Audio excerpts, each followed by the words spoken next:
empowering you, the grassroots activist. Here is Dr. Chaps.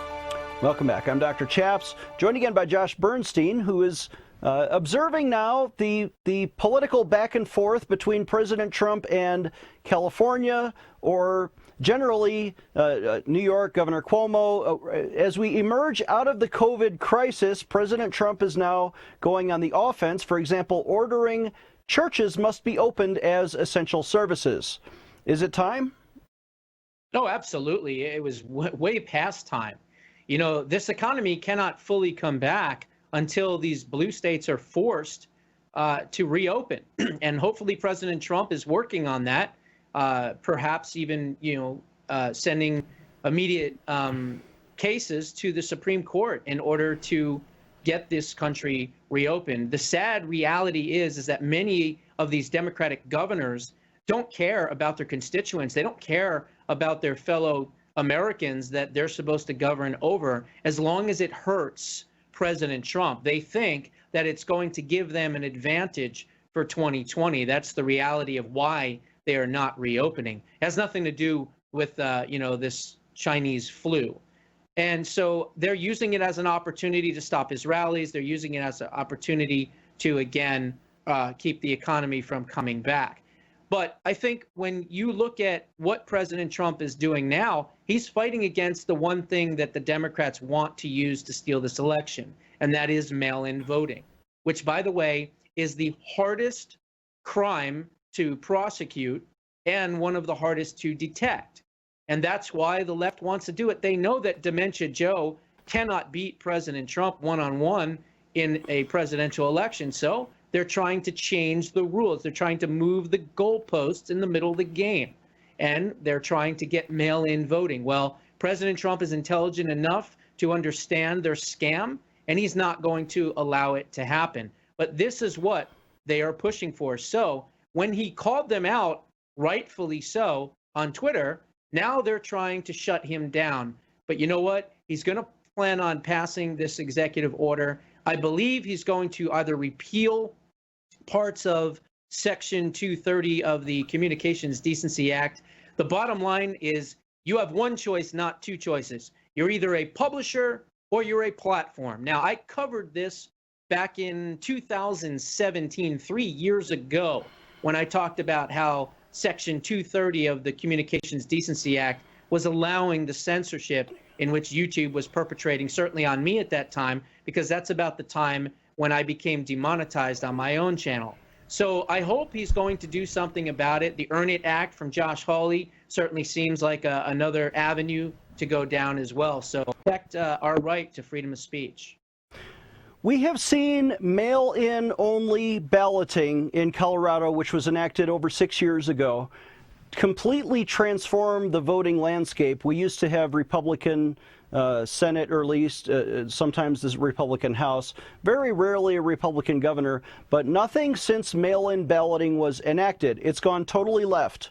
It's turned our once red state into a blue state, and mail-in balloting has now been enacted in California by executive order of Gavin Newsom, the governor. Without the legislature, he is now pretending everybody is an absentee ballot, like a military overseas ballot, and he is mailing them, including to non-citizen voters. Let me say that again, non-Americans who are going to get mail-in ballots in California.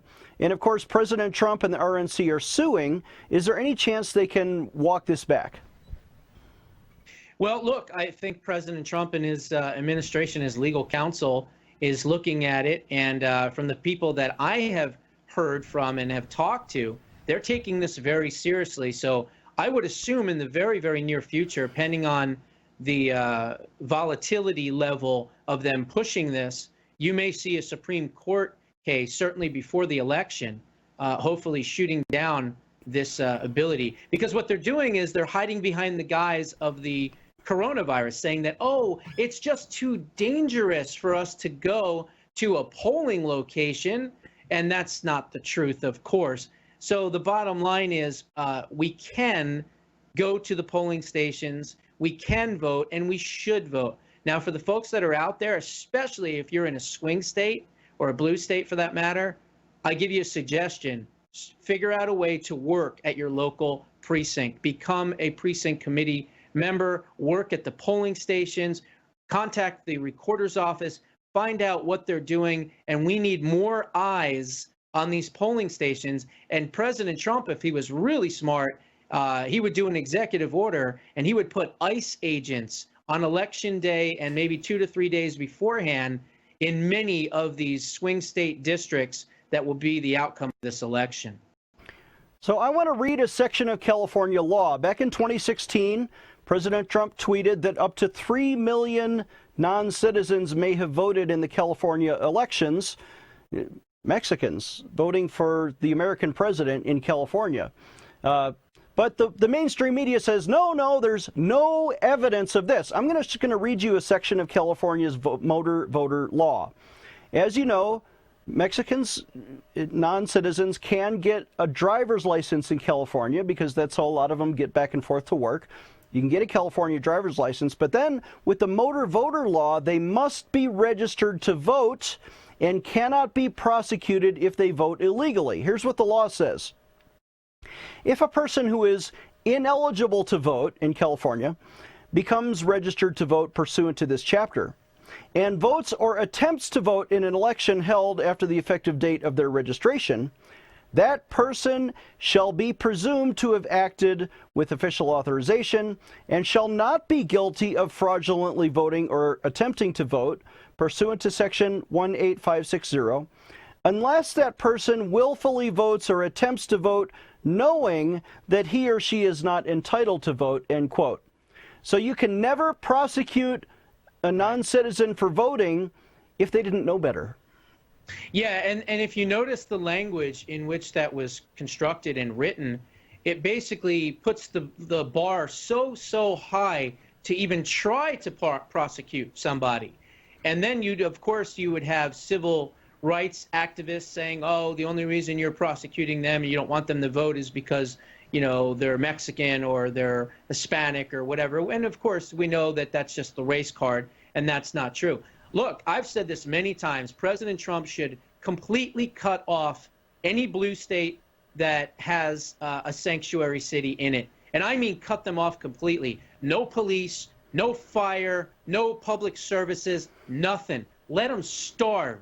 Is for all I could care, because the bottom line is the only way you're going to change this illegal and illicit behavior is with those types of measures. And I'll go on record to say it.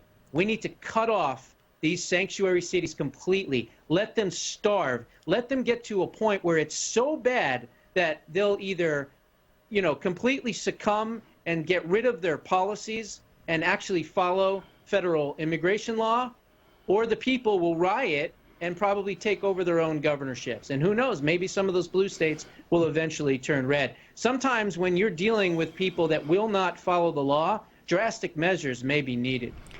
I have to disagree a little bit, and I would not want the people to starve and suffer under their bad governments, but certainly let the governments starve until they change their bad policies. I'm Dr. Chaps. Some people are worried that we're losing our country, but they ask, how can we take a stand? We have produced now these 2 effective resources for you, a DVD video series and a book. Yours for a suggested donation of just $50, and we will offer you 4 videos on this disc to teach you how to become an effective Christian activist. For example, how did I send 5 million petitions to Congress? How did we organize and change bad laws or policies in 13 states? How did I run and win a seat in the Colorado legislature? We will also offer you this 30-day prayer manual, How to Liberate the World in 30 Days. They're both yours for a suggested donation of just $50.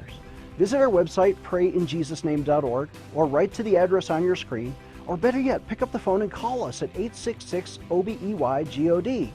You can learn the easy steps to take back your country. Call us today.